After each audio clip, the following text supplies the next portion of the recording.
Let's sow some seeds. What materials are you going to need? Obviously, seeds, and I've pulled all the ones that I'm getting ready to sow now, as well as labels that I'm going to use on my heavy-duty seed starting trays here. These are Bootstrap Farmer, and these have proven to be the strongest ones yet.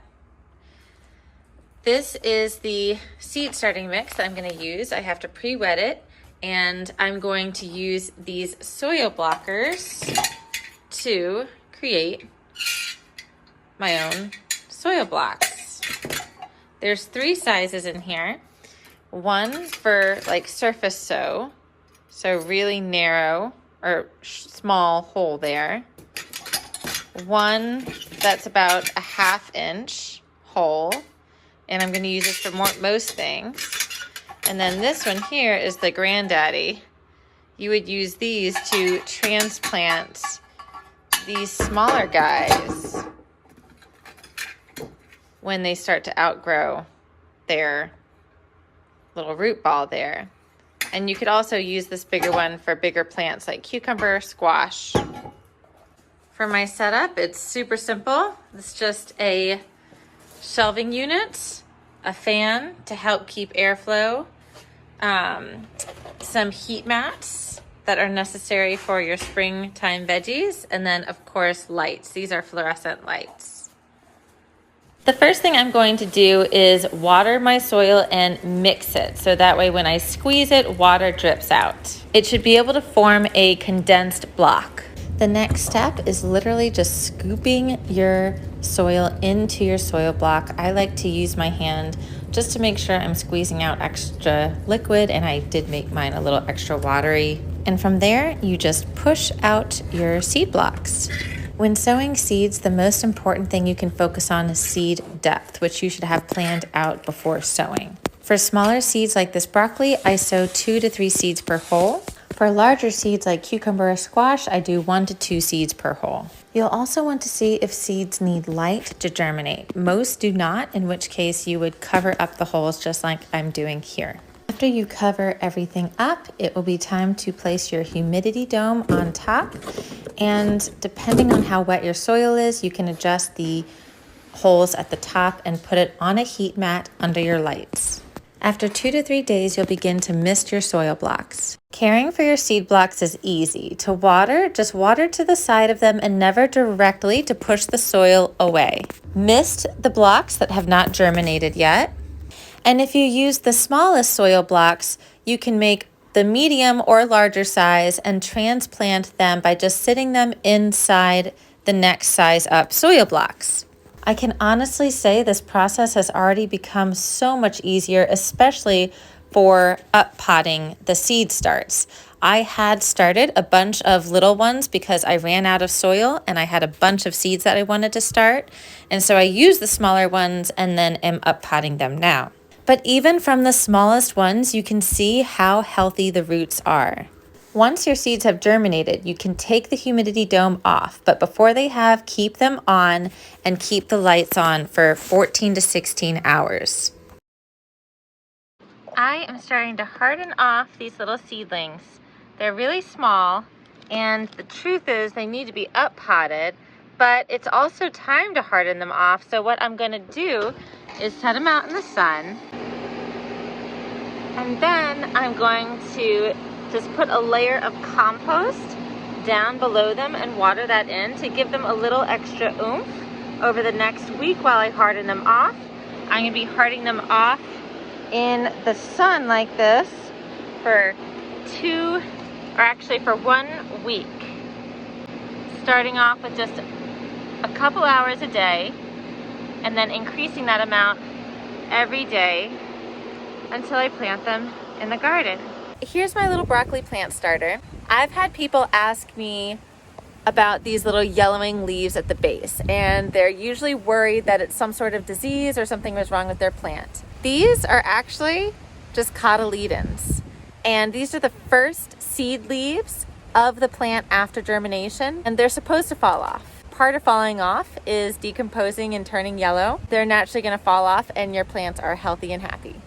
After hardening off my brassicas, it was time to transplant. These had been outside for 2 weeks and had been outside during the nighttime for at least a few nights. The very first thing I did was I placed all of the broccolis, but then I realized, according to my plan, I could only do 3 rows instead of 4. This spacing is very important because the more overcrowded your plants are, the less airflow will be between your plants and can harbor more disease and consequently more stress and pest.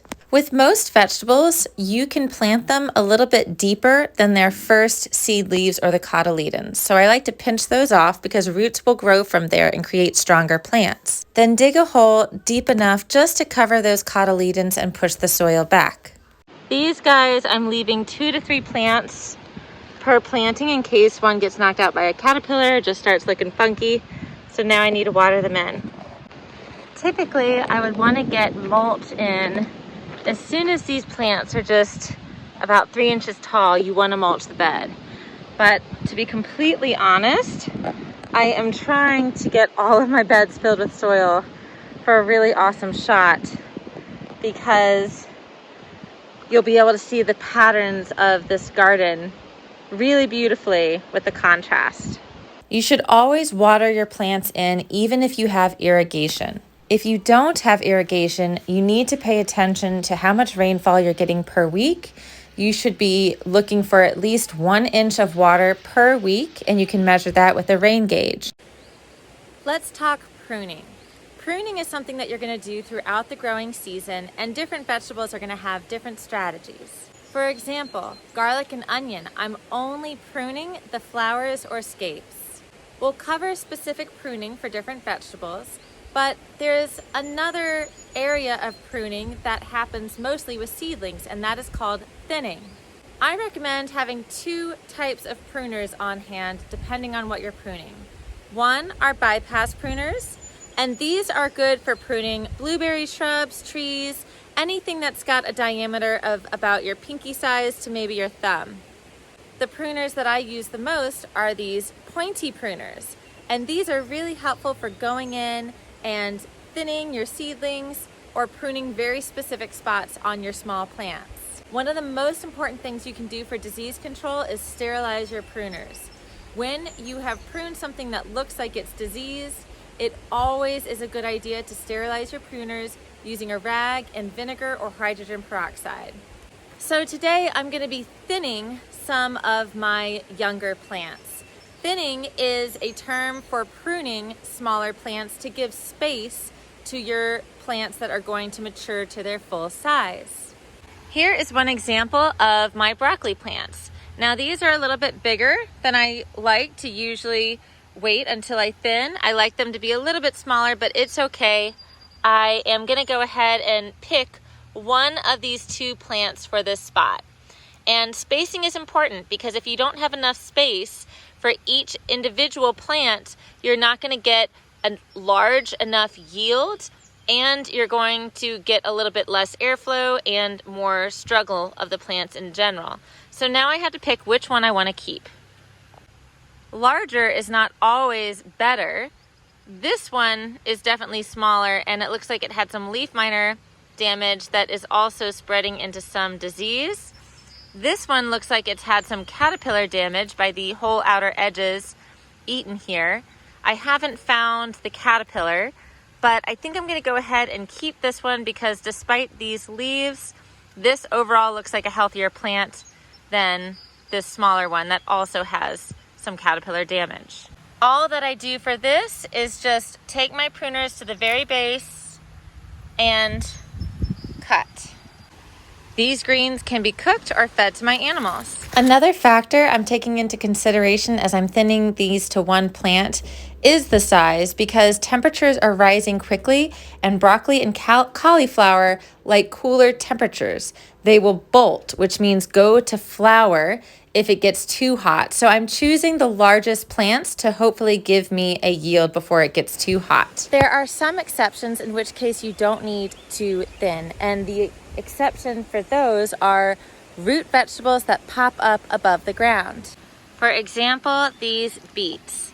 These beets on average have 2 to 4 plants in each clump, And those beets are going to bulb up above the ground, and I'm not going to need to thin those.